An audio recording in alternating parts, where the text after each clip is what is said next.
Hello and welcome into another episode of Locked On Wolves. Finally, we know the Timberwolves round 2 opponent. We're going to preview Timberwolves Warriors, what to look for on both sides of the ball next.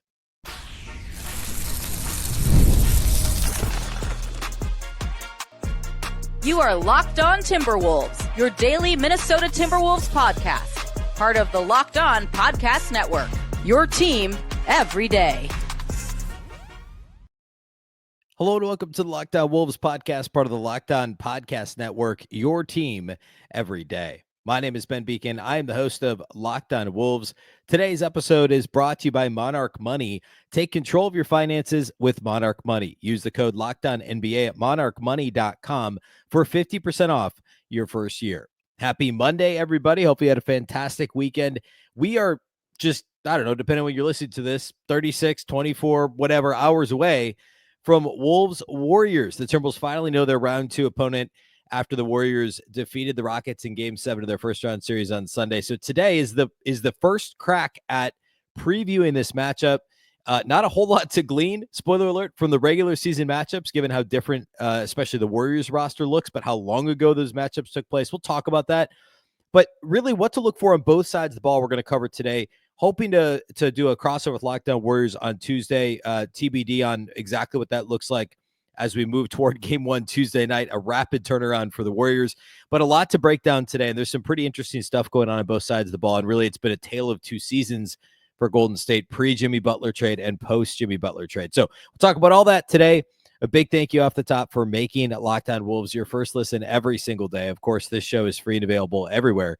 That includes YouTube as well as all of your favorite audio platforms. Wherever you like to listen to podcasts, you can find Locked On Wolves. You can also watch on the Locked On Sports Minnesota app on Roku and Amazon Fire TV.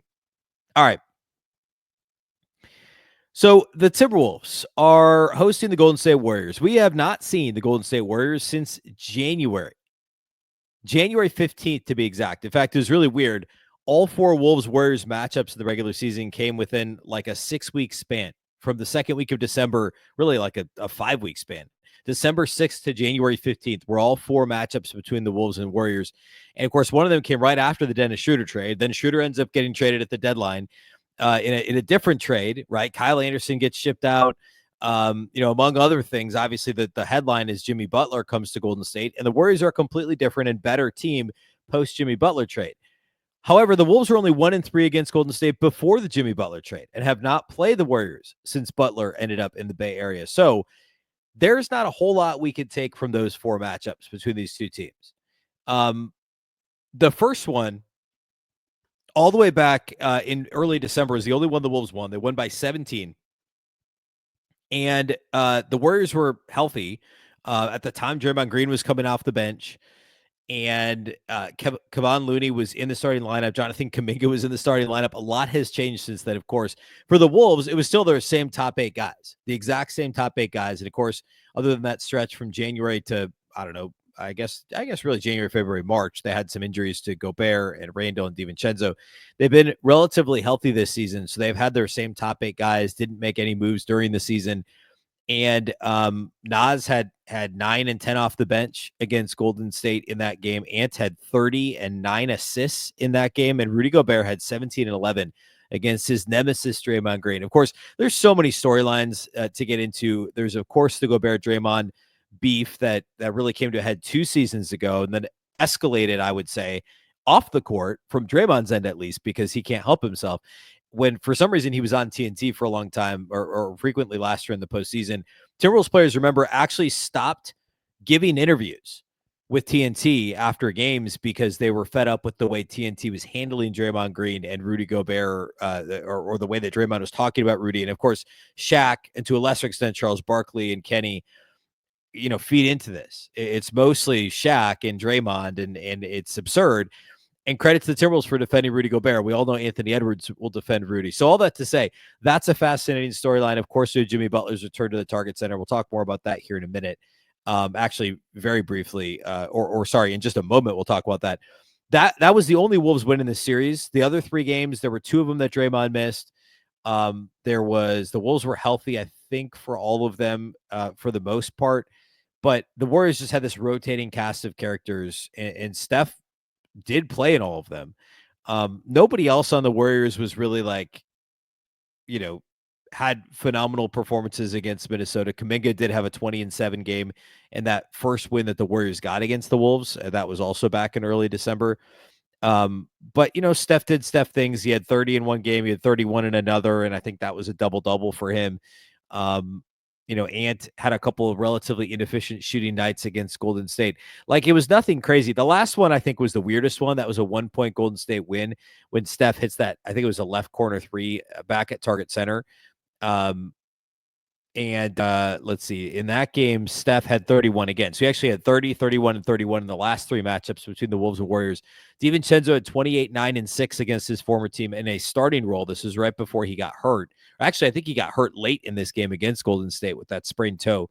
Ant had 28 and 8. Naz had 15 and 6 off the bench. Julius Randle had 17 and 6. It's kind of a wild game.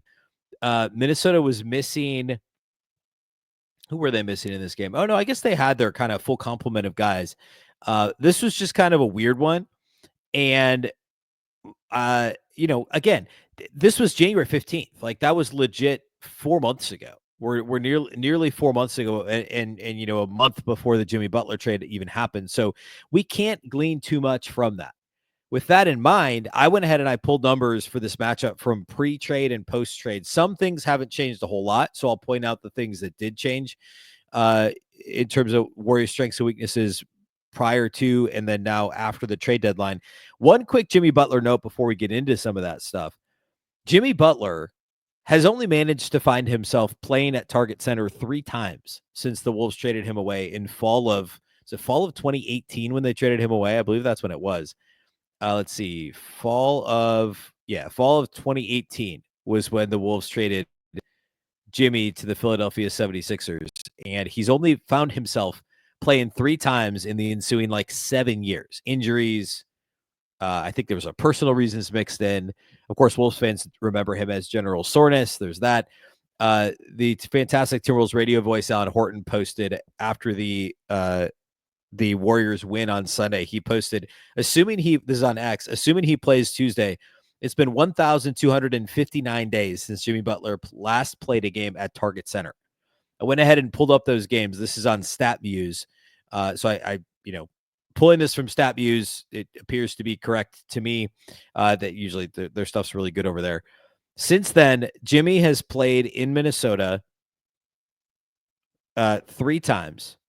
The most recent, as noted by Alan Horton, was in 2021. That was a loss with the Heat, where Jimmy went for 16, 8, and 5. Before that, it was 2 years prior to that. Also, or I'm sorry, that one was actually on the road. No, I mixed those up. That is right. He went for 16, 8, and 5 in a Heat loss in Minnesota. The time before that was earlier in that same calendar year, the Heat lost in Minnesota. Jimmy had 30, 10, and 8. It was his only legit good game back at Target Center. The Heat lost. He did beat the Wolves once with the Sixers at Target Center, but Butler only had 12 points in that game. He did have 13 rebounds and 5 assists. So he's 1-2 at Target Center, 0-2 with the Heat, and has only one game where he scored more than 16 points among those 3. But the headline, of course, is he only played at Target Center 3 times as a visiting player since he was on the Wolves. He's not going to be able to, unless he somehow finds a way to skip out on game 1 in the next couple of days. Wolves fans are going to get their chance. Remember the We Want Jimmy chance when he was in street clothes on the bench behind Miami's bench a couple of years ago? The Wolves are going to get their shot. I actually think it was last season. The Wolves are going to get their shot against Jimmy Butler. Wolves fans are going to get their shot on Tuesday. So that's, of course, a fascinating storyline. Although on some level, I think this is a few years ago, nobody else from that team is with the team anymore, at least player-wise. Obviously, different coaching staff. Tibbs is long gone. There's nobody. I mean, with Cat, it would be more fascinating if Cat was still on the team. And, of course, Andrew Wiggins was part of the trade that brought Jimmy Butler to the Warriors, which Wiggins part of that team that Jimmy Butler went at in practice infamously and the whole thing. So that angle is also fascinating that they were traded for each other. There's just a lot of weird stuff here. I want to break into some of the actual X's and O's and some areas to look out for on both ends of the floor. We're going to save predictions for tomorrow.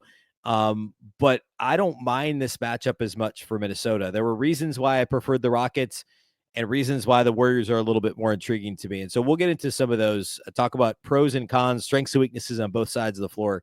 We'll do that all here next. Today's episode of Locked On Wolves is brought to us by our friends at Betterhelp. The show is sponsored by Betterhelp. The world has made a lot of progress when it comes to mental health, but there's still a long way to go. Too many people still avoid therapy because they're afraid of being judged. But the truth is, taking care of your mental health should be just as normal as going to the gym or eating healthy. This Mental Health Awareness Month here in May, let's normalize getting help and encourage everyone to prioritize their well-being, because when people feel supported, families, workplaces, and entire communities are better for it. It's not always just about dealing with big problems either. Sometimes it's just maintaining your mental wellness, just like you do with your physical health. Think of it as maintenance. Like I said earlier, I mean, like going to the gym, eating healthy, getting enough sleep, just checking in and dealing with the problems of every day-to-day life that can really genuinely be difficult.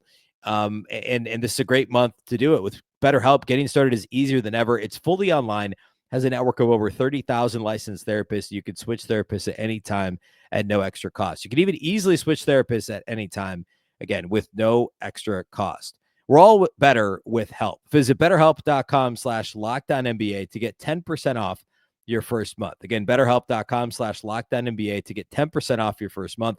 That's BetterHelp, HELP.com/lockdownnba.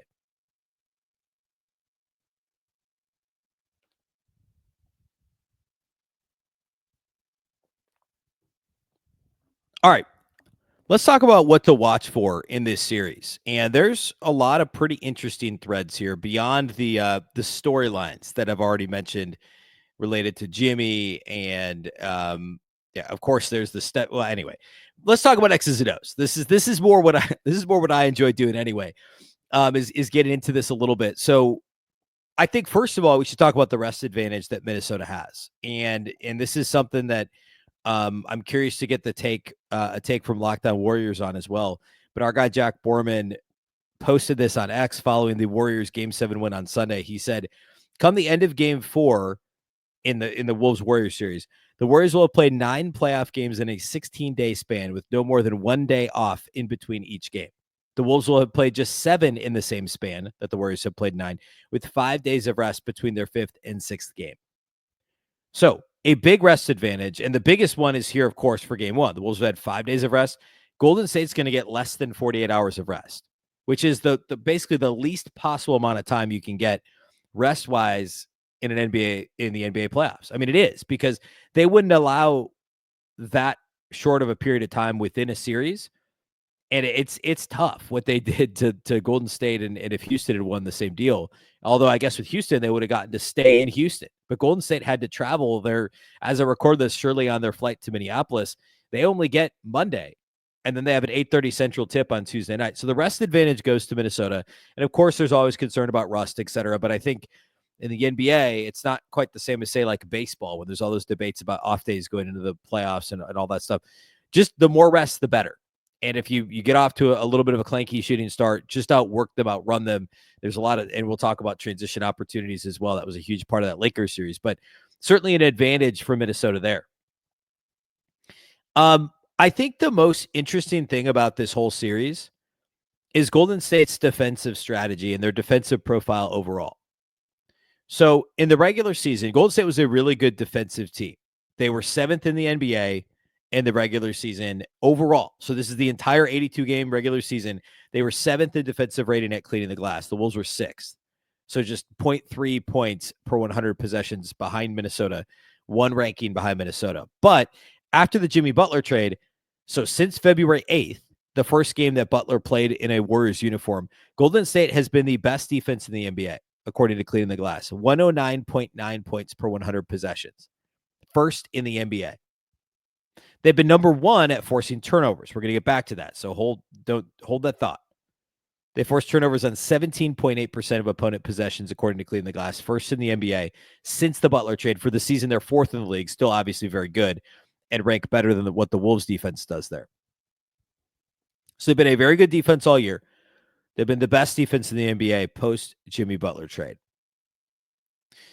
In terms of what they do, the opponent shot profile that they allow, they're really, really good at deterring opponents from shooting at the rim, which really surprised me until I dug a bit more into this. But they were actually allowed the least frequent opponent shot the least frequently at the rim against Golden State than any other team. Only 25.1% of opponent shots over the course of the regular season against the Warriors came at the rim. Compare that to Minnesota, still good. Minnesota's 13th, but for context, 32% of opponent field goal attempts come at the rim for Minnesota, and 25% of opponent field goal attempts come at the rim against Golden State. Number one in the NBA. Now, when they get there, they shoot pretty well at the rim. I mean, Golden State doesn't exactly have a wealth of rim protectors. Certainly more formidable of a front court than the Los Angeles Lakers, but that's neither here nor there. Golden State is actually 22nd in opponent accuracy at the rim, 67.5%. So not as good there, but they just don't allow that many shots at the rim, and they force a lot of mid-range jumpers. Shades of what Minnesota does. More than 36% of opponent field goal attempts come from the mid-range, which is shocking. 36.5%. They allow the least mid-range jumpers of any team in the NBA. And the funny thing is, Minnesota, obviously, that's important to Minnesota too. They're 21st. They only allow 31% of opponent shots to come from the mid-range. But Golden State is 36.5%. So well over a third of opponent shots come from the mid-range, non-paint twos, basically. Short mid-range, they allow the fewest as well. So Golden State's defense, the shot profile, all that together, cleaning the glass, has that location-effective field goal percentage statistic that I like to cite. It's obviously best in the league because they allow the least amount of rim attempts and they force the most mid-range attempts. Now, when it comes to three-point shots, Golden State is 11th in the league, so they do a good job of avoiding allowing three-point shots. But they're actually 18th in allowing corner threes. Just over 10% of opponent field goal attempts come from the corners against Golden State. 1 in every 10 opponent shots is a corner three. And Minnesota is pretty good at finding corner threes, and we'll talk about that as well. So to me, it's first of all a fascinating defensive profile, period, for Golden State. But the matchup against Minnesota is really fascinating. What can the Wolves do, or how do the Wolves attack what Golden State does? And also, how does Golden State manage the shot profile? Well, one of the things, and this isn't obviously the only thing, but one of the more notable things, especially post Jimmy Butler trade, is the frequency that they play zone. Their zone frequency has seen quite an uptick post Jimmy Butler trade. The Miami Heat, I believe, still play the most zone in the league, but Golden State's not far behind, at least post Jimmy trade. And what the zone does is it tries to speed the offense up, or the opponent up, the opposing offense. It also allows Golden State to speed the opposing offense up, but then because of that, you're trying to force some turnovers and get out and run the other way. So as I just talked about, Golden State is number one in turnover rate in the NBA after the Jimmy Butler trade. They're number one in turnover rate and number one in defense overall. They still don't play super fast, but they played faster post Jimmy trade. And when I first saw that number, I was surprised by it. I was like, well, Jimmy doesn't really like to push pace that much, at least not now in his career. He would rather, he doesn't want to put his body on the line and try to get to the rim and all that stuff. But they're actually 13th in the NBA. And like for the season, they're 20th in transition frequency. They're 13th post Jimmy trade. And it's not because they're pulling the ball out of the net and running as fast as they can off of makes. It's because they're forcing turnovers. They're running off of turnovers. Number one in the league in turnover rate defensively, number one in defense since the Jimmy trade. And the increase in playing zone is a big part of that. And they play, they play a 3-2. Like most zones of the NBA that you see are 2-3, basically. They're playing a little more 3-2, or even that kind of morph into a 1-2-2 is what the Warriors will do. And Draymond Green is such a phenomenal defender, even at 35 or whatever he is now. I think he's 35. It's crazy. But how do you attack a zone? Well, obviously you need to make shots from the perimeter. You need to be crisp with your passes. And you need offensive rebound. I want to talk a little bit more about that. But all of those elements are going to be massive for the Wolves in order to score against a really good Golden State defense. And to me, that's going to be the way the Wolves execute against the Golden State zone, even if it won't even be 1 in 5 possessions, I don't think. Like 1 in 5 possessions would be a really frequently used zone. Like Miami, I think is usually like 15 to 20% in terms of their zone usage. That's a high number for the NBA. But I think Golden State, I mean, they're certainly going to watch what Milwaukee did. Remember, that's how Milwaukee came back for 24 down in the fourth quarter just a few weeks ago. Feels like 2 years ago. The zone befuddled Minnesota. And I'm curious to see how the Wolves respond. We'll talk a little bit about especially the brand of zone, the type of zone that Golden State's been playing, how the Wolves can attack that and how they might try and attack it, and a couple other things here to hit as we break down this matchup. We'll do all that here next.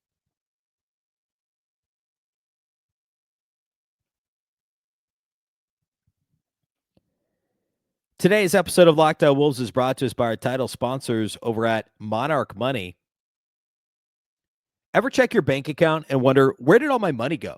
Between dining out, online shopping, and entertainment, it's easy to lose track. That's where Monarch Money comes in, your personal CFO, giving you full visibility and control over your finances. Monarch Money isn't just a budgeting app. It's a complete financial command center. You can track all your accounts, investments, and spending in one place, so you stop just managing your money and start building wealth. When you start using Monarch, you'll realize, trust me, just how much you're spending on something that you don't realize you're spending that much on. Like for me, it was food delivery, especially on the weekends. Happened again this weekend, right? Like it's just an easy thing to slip into. But with Monarch Money, you can budget smarter and save more. Plus, the all-in-one convenience of Monarch Money means instead of juggling multiple apps, you can use Monarch to check your finances, track spending, and even plan long-term goals. And if you have a partner that you manage money with, the collaboration with Monarch Money is smoother than ever. You could track shared and personal accounts, set goals, and stay on the same page without the stress. Take control of your finances with Monarch Money. Use code LOCKDOWNNBA at monarchmoney.com for 50% off your first year. That's monarchmoney.com, code LOCKDOWNNBA for half off your first year.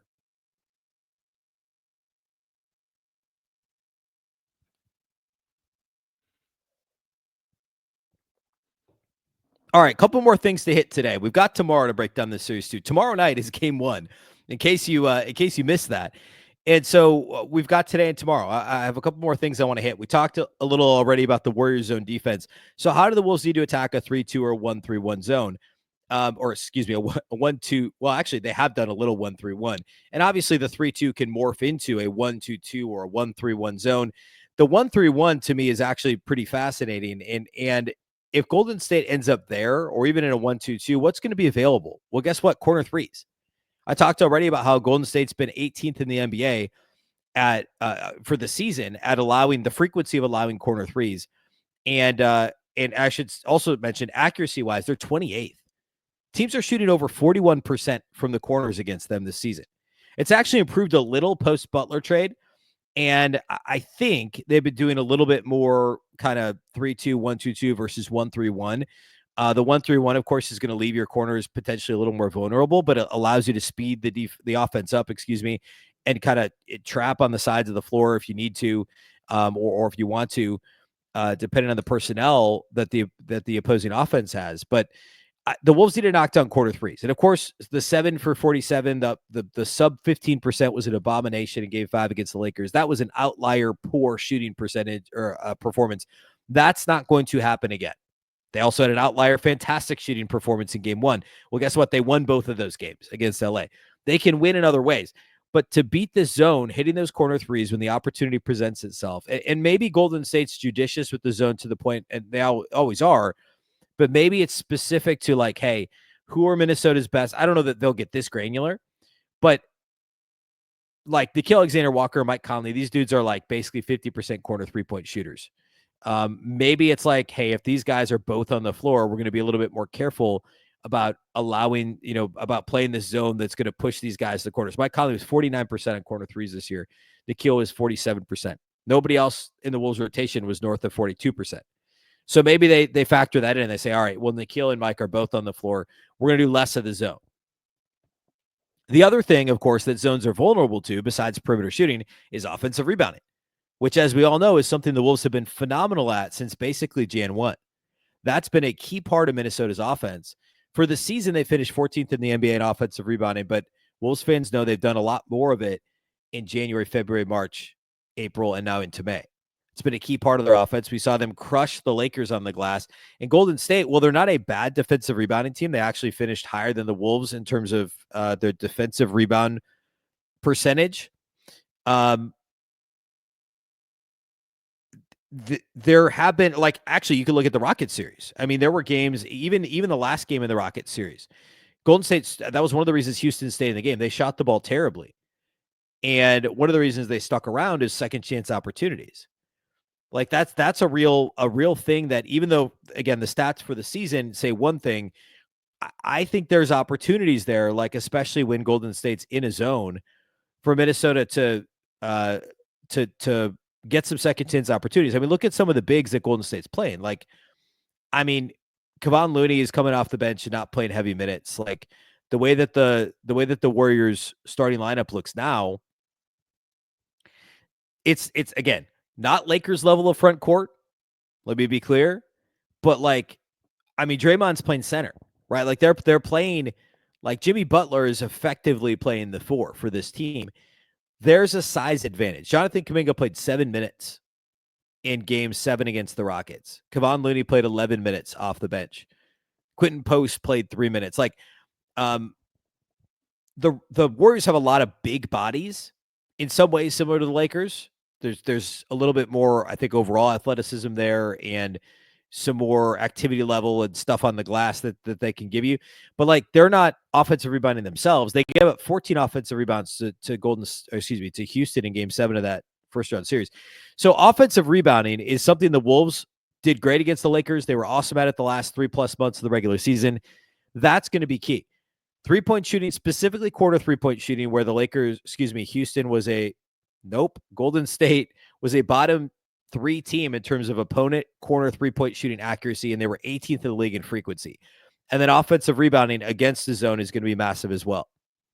Of course, there's going to be a lot of discussion about Rudy Gobert and what are the Wolves going to do with Rudy? And, like, a lot of hand wringing by the national media. By that, I mean the opposite of that, because everybody wants to see Rudy fail in these situations.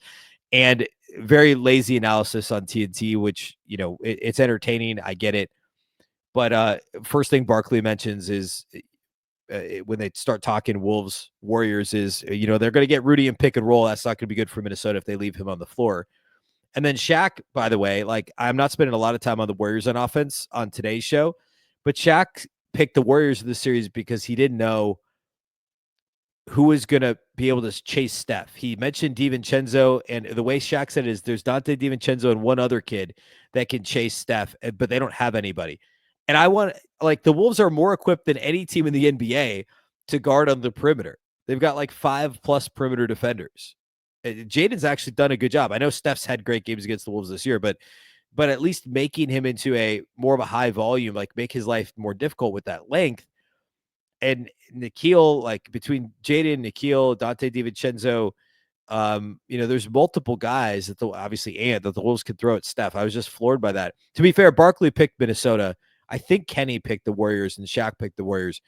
I'm going to give my pick tomorrow, but that is going to be something on the other end of the floor that we'll get into on tomorrow's show a bit. Hopefully we're able to do the crossover with Locked On Lakers. We'll talk about this, but who guards who? What does it look like when the Lakers are on offense? The ball movement, the off-ball stuff.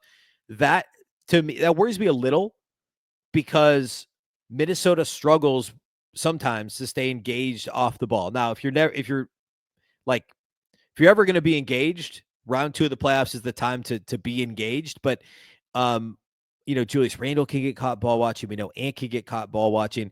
Those are the sorts of things they're going to have to sort out, and know that when Steph gives the ball up, he's going to run off, myriad of screens and coming off the pin downs and, like, snaking through screens. Like, you just can't let him get and the Rockets' plan is to try and avoid Curry getting the ball back. And they did a great job. He had 3 points in the first half of game 7, and Buddy Hield went nuts. And it's kind of if you're going to pick your poison, you pick the poison that isn't Steph Curry. You make Buddy Hield have a career night to beat you, career playoff performance to beat you. I'm okay with that. I don't actually think the Rockets' strategy was all that bad. And the Wolves, defensively speaking, have similar personnel to Houston, at least in terms of perimeter defenders. So I actually the Houston strategy wasn't a terrible one, and I think it really is. Do your best to keep the ball to Steph's to keep the ball from coming back to Steph's hands. And Nikhil is I thought did a better job as a screen navigator this year than Jaden. And of course, Jaden and Nikhil are two of the very best in the league. I think McDaniels last year was number 1 in the league at screen navigation, according to basketball or B-ball index last year. So that'll be something we'll talk a little bit more about tomorrow. But on the offensive end for Minnesota, again, to tie a bow on this, it's attacking the zone with corner threes and offensive rebounding, and being mindful of the Warriors trying to generate turnovers in order to give themselves fast break opportunities the other way. I'll say it again: the Wolves or the Lakers. Oh my goodness, this is killing me. Talking about the Lakers for 2 weeks and switching to the Warriors. The Warriors were number 1 in the NBA in opponent turnover rate since the Jimmy Butler trade, and number 1 in defensive rating. Their fast break percentage, their transition frequency went up because they're forcing turnovers and going the other way. Minnesota this year has been very turnover prone at times. Now, Ant was great with it in round 1 against LA. Julius had the 7 turnover game. I think that was actually game 1, and then he was great after that, and the Wolves didn't have too many turnover problems, but Golden State's going to be more active on both ends. They've got Draymond, of course, and they've got some more young, longer guys if they play off the bench that I think could be deployed a little bit more against Minnesota than they were against Houston. So a lot to unpack there as well. We'll talk about all that on Tuesday. Again, hoping to have that crossover with Locked On Warriors. If we're not able to do it for Tuesday's show, we'll try and catch up with them later this week. It would be after game 1, but still talk about what expectations are for the series, maybe react to game 1 and peek ahead. So all that is upcoming this week. A lot to look forward to. This should be a really, really fun series. And again, I'll give my prediction on tomorrow's show. A big thank you for making Locked On Wolves your first listen every single day. Of course, this show is free and available everywhere. That includes YouTube as well as all of your favorite audio platforms. Wherever you like to listen to podcasts, you can find Locked On Wolves. Of course, you can also watch on the Locked On Sports Minnesota app. That's on both Roku and Amazon Fire TV. A big thank you again for making Locked On Wolves your first listen today. Now, for your second listen, go check out Locked On NBA Game Night. Every game, every night until an NBA champion is crowned. Get local analysis on a national scale. Find NBA Game Night on Locked On NBA on YouTube or wherever you listen to podcasts. Of course, the Locked On Wolves podcast is part of the Locked On Podcast Network. Remember, the Locked On Network is your local experts on all the biggest stories. Once again, I'm Ben Beecken. This is the Locked On Wolves podcast, and we'll catch you next time.